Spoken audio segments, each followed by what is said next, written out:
once again, and welcome back to Project Wingman. When we last left off, we completed Presidia. I did record all 3 episodes at once, but this got corrupted. I have to re-record this, which makes me sad, because when I did this, I flew awesomely. And I know for a fact I'm not going to be able to do this. So, we're going to take the SF-15, the FS-15, because it is pretty much the required damn plane for this adventure. Suffering and agony await. I am not going to talk through this entire thing. I'm going to mute. I'm going to focus. I'm going to try not to die. Wish me luck.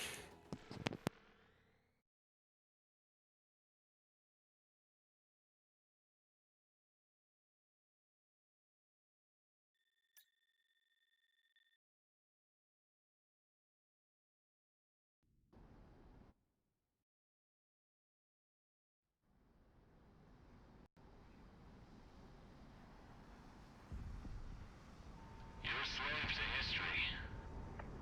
Even after calamity,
And that, my friends, is the final mission of Project Wingman. Kings. Oh, I was focusing so fucking hard. Because as you can see, if you haven't played this game before, the first phase, not that hard. Missile spam, okay, just, use your flares and do some good dodging. But then the second phase, railgun shots, not just one, he fires 5 at a time, rapidly, in a spread. Makes life kinda painful. Again, manageable. A little bit of good maneuvering, you can do it. Phase 3 is what I call the Bukkake phase. The bullet hell phase. Because now not only does he do the previous 2 things, he now also throws out orbs of light, which do one of 2 things. Big AoE, glowing AoE in the sky, which if you fly through does damage. These aren't so difficult unless you're trying to dogfight him. And then bullet hell mode, where he literally fires these things and they explode into just a barrage of railgun shots that go off in random directions. Again, painful, but dodgeable. But you can no longer dogfight him, because if you try to, it's gonna hurt.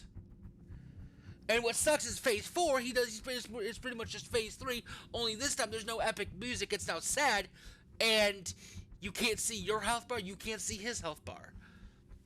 But, all in all, this game is amazing.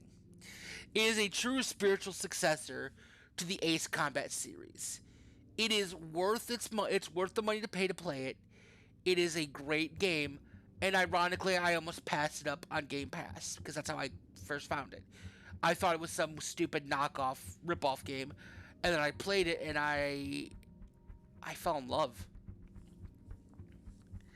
I fell in love with it. Just the atmosphere, the story, even though it kind of sucks. The gameplay is phenomenal. So if you want to play this game, by all means, buy it. Buy the game. The guy or guys that made this game are still updating it. And this is an indie game, by the way. This isn't a AAA game. This is an indie game. A handful of guys made this pretty much made this in a garage. That may not be exactly what happened, but that's pretty much what happened. It was a small group of guys made this. And the music, you'll find reviews for this game all over YouTube, and they all pretty much say the same thing. The music of the game is phenomenal, but Kings, that music throughout the fight was a level of badassery that was not earned. There was no earning that epicness of that music, but it works. Fighting over the bombed out remains of the city you just freed from the Federation, and this crazy rogue pilot comes in and not nukes it and just doesn't attack it once. He sets off 5 different weapons at ground level, devastating the city. And you're no longer fighting for a contract. You're no longer fighting for anything except to put this wild animal that you have created down. He has lost all sense of himself, and you are the only person with the ability to put him down. It isn't about money. It isn't about the war. This is 2 ace pilots duking out to see who rules the sky. And I love it. If you have enjoyed, feel free to leave a like or a comment below. And if you've enjoyed the content, feel free to subscribe. And until next time, I hope to see you all again